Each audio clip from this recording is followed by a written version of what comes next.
जरा ध्यान से सुनिए। क्या आपने कभी ऐसा देखा है कि मंत्री जी खुद मंच पर खड़े हों और शराब के ऊपर ज्ञान देने लगे और उसके बाद ये बताने लगे कि ये वाला शराब पीजिए और ये वाला शराब मत पीजिए। कुछ ऐसा ही हुआ बिहार में। दरअसल बिहार में केंद्रीय मंत्री और हिंदुस्तानी आवाम मोर्चा के संस्थापक जीतन राम मांझी ने गया में आयोजित एक कार्यक्रम के दौरान बिहार की शराबबंदी, शिक्षा व्यवस्था और सिंचाई परियोजना सहित कई मुद्दों पर खुलकर अपनी बात रख दी। उन्होंने मुख्यमंत्री नीतीश कुमार की सराहना भी की, लेकिन साथ ही कुछ नीतियों पर गंभीर सवाल भी खड़े कर दिए। मांझी का पूरा भाषण राजनीतिक और सामाजिक मुद्दों का एक व्यापक बयान बनकर सामने आ गया।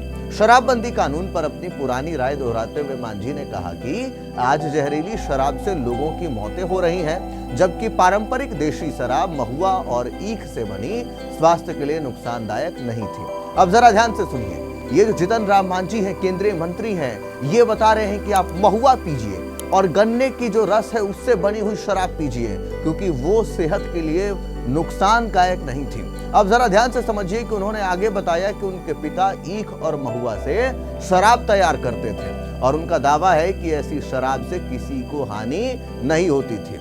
मांझी ने कहा कि शराबबंदी की समीक्षा के लिए उन्होंने तीसरी बार मुख्यमंत्री नीतीश कुमार को सुझाव भेजा है। उनका कहना था कि कानून अपने मूल्य उद्देश्य के अनुसार काम नहीं कर रहा है और इसकी वजह से गरीब और निर्दोष लोग परेशानी में आते हैं। शराबबंदी लागू करने में पुलिस की भूमिका पर असंतोष व्यक्त करते हुए मांझी ने आरोप लगाया कि बड़े पैमाने पर शराब की तस्करी करने वालों को पुलिस छोड़ देती है, जबकि गरीब और छोटे लोगों को मामूली आधार पर पकड़कर जेल भेज देती है। उन्होंने शब्द इस्तेमाल किया था गट्टा पर वो छोड़ देती है।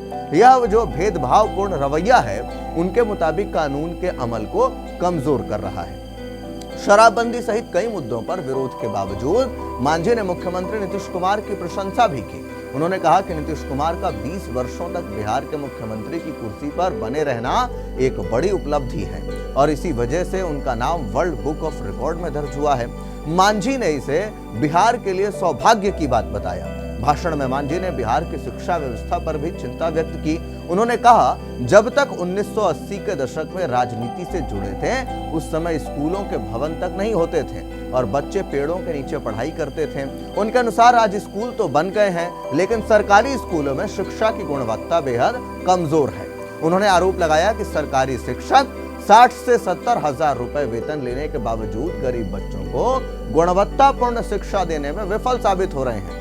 अतरी विधानसभा क्षेत्र स्थिति पर विशेष ध्यान देते हुए उन्होंने कहा कि वह प्रखंड शिक्षा पदाधिकारी जो है वहां पर बीईओ वो अभी तक नहीं है। उन्होंने पूछा कि जिला शिक्षा पदाधिकारी यानी डीईओ और जिला प्रशासन इस पर ध्यान क्यों नहीं दे रहा।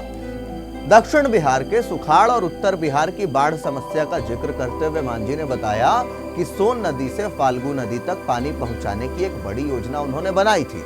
700 करोड़ की इस परियोजना में 100 करोड़ रुपए तक जारी भी हो गए थे, लेकिन सरकार बदलने के कारण योजना रुक गई। उन्होंने गंगा से पाइपलाइन के जरिए पानी लाकर गंगा जल परियोजना लागू करने पर भी सवाल उठाया। मांझी के अनुसार यह जल पीने योग्य तो है, लेकिन इससे सिंचाई संभव नहीं हो पाती। उनका दावा था कि सोन नदी से सिंचाई का पानी आता तो पूरा दक्षिण बिहार हरा भरा हो जाता। अपनी राजनीतिक यात्रा का जिक्र करते हुए मांझी ने कहा कि वे अब तक 8 बार चुनाव जीत चुके हैं। 82 वर्ष की आयु में चुनाव लड़ने के बाद अब 85 वर्ष की उम्र में चुनाव लड़ेंगे या नहीं, इस पर वे परिस्थितियों के अनुसार निर्णय लेंगे। अपने संबोधन के अंत में मांझी ने कहा कि भले ही वह पूजा पाठ अधिक नहीं करते, लेकिन भगवान पर विश्वास रखते हैं। उन्होंने कहा, यदि किस्मत में नहीं लिखा होता तो एक भूइयां मुख्यमंत्री और इसी के साथ केंद्रीय मंत्री कैसे बन जाता। उनका यह बयान लोगों से जुड़े मुद्दों पर राजनीतिक विमर्श को एक नई दिशा देता है। साथ ही उनके पुराने तेवर एक बार फिर स्पष्ट रूप से नजर भी आए। तो ऐसे में जीतन राम मांझी जो हैं केंद्रीय मंत्री हैं और ये सिर्फ शराबबंदी के ऊपर ही नहीं, इन्होंने शिक्षा को लेकर के अतरी विधानसभा में जो नहीं है बीईओ उसको लेकर के भी इन्होंने सवाल उठाया। इसी के साथ इन्होंने बिहार में किस तरीके से सिंचाई का कार्य सुचारू रूप से चल सके इसको लेकर के भी अपनी बात रखी है। आप मांझी के इस बयान से कितने सहमत हैं? क्या बिहार में शराबबंदी जो है वो लागू कर देनी चाहिए या फिर बिहार में जो शराबबंदी है उसको थोड़ा कम करके और कुछ चीजों को कहीं ना कहीं सरकार के निगरानी में शुरू करना चाहिए? और आपको क्या लगता है कि सचमुच जो शराबबंदी है इसकी वजह से जो गरीब हैं और अमीर हैं इनके बीच में फासला जो है वो बढ़ता जा रहा है? जो गरीब हैं उनकी पिटाई हो रही है या उनके साथ ज्यादती हो रही है। आप जो सोचते हैं कमेंट बॉक्स में अपनी राय लिख करके जरूर बताएं। तब तक के लिए दीजिए इजाजत। धन्यवाद।